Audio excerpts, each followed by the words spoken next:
শাশুড়িরা যদি blog video বানাইতো তাহলে তারা কিভাবে ভয় দিত ওইটা বলি শুনেন। সকাল 6টায় ঘুম থেকে উঠে দেখলাম আমার বৌমা এখনো ঘুম থেকে উঠেনি। রাগে তো আমার শরীরটা জ্বলে গেল। এরপর আমি রাগ করতে করতে চলে গেলাম রান্নাঘরে গিয়ে কাজ কাম কিচ্ছু করলাম না, শুধু শুধু বাসনগুলোরে ধুমধাম করে ফেললাম, এখানে ওখানে আওয়াজ করলাম। তারপরও যদি দেখি নবাবজাতির ঘুম ভাঙে, কিন্তু ঘুমটা তার ভাঙেনি। এরপর হাতার নাম করে একটু বাইরে গেলাম। বাইরে গিয়ে যার যার সাথে আমার দেখা হলো সবাইকে বলে আসলাম যে আমার বৌমা এত বেলা হয়ে গেছে এখনো ঘুম থেকে উঠে নাই।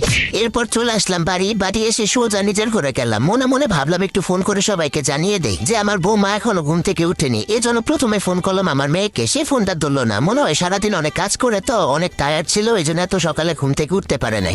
এরপর এক এক করে সবাইকে ফোন দিলাম, মাকে ফোন দিলাম, বোনকে ফোন দিলাম, আত্মীয় স্বজন যারা আছে সবাইকে ফোন দিলাম। ফোন দিয়ে সবাইকে এই সুযোগে জানিয়ে দিলাম যে আমার বৌমা এতটা বাজে এখনো ঘুম থেকে উঠে নাই। শ্বশুর শাশুড়ির প্রতি তার যে দায়িত্ব নাই এগুলো বলে দিলাম। এরপর আমি আর কি করব, টিভিটা চালিয়ে একটু টিভি দেখতে বসলাম।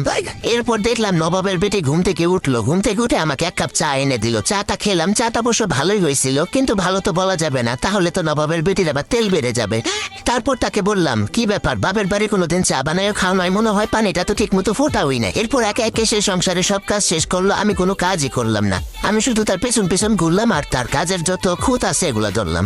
এরপর দুপুরবেলা খেয়ে দিয়ে যখন একটু শুইলাম আরাম করে, তখন ছেলে এসে বলতেছে তার শ্বশুরে নাকি শরীর ভালো না, সে তার বউকে নিয়ে তার বাপের বাড়ি যাবে। আমিও তখন সাথে সাথে শরীর খারাপের নাটকটা করলাম। নাটক করে বললাম আমার তো শরীরটা ভালো নেই, কিন্তু তারপরও সমস্যা নেই, আমি একাই থাকতে পারবো, তোমরা গিয়ে ঘুরে আসা।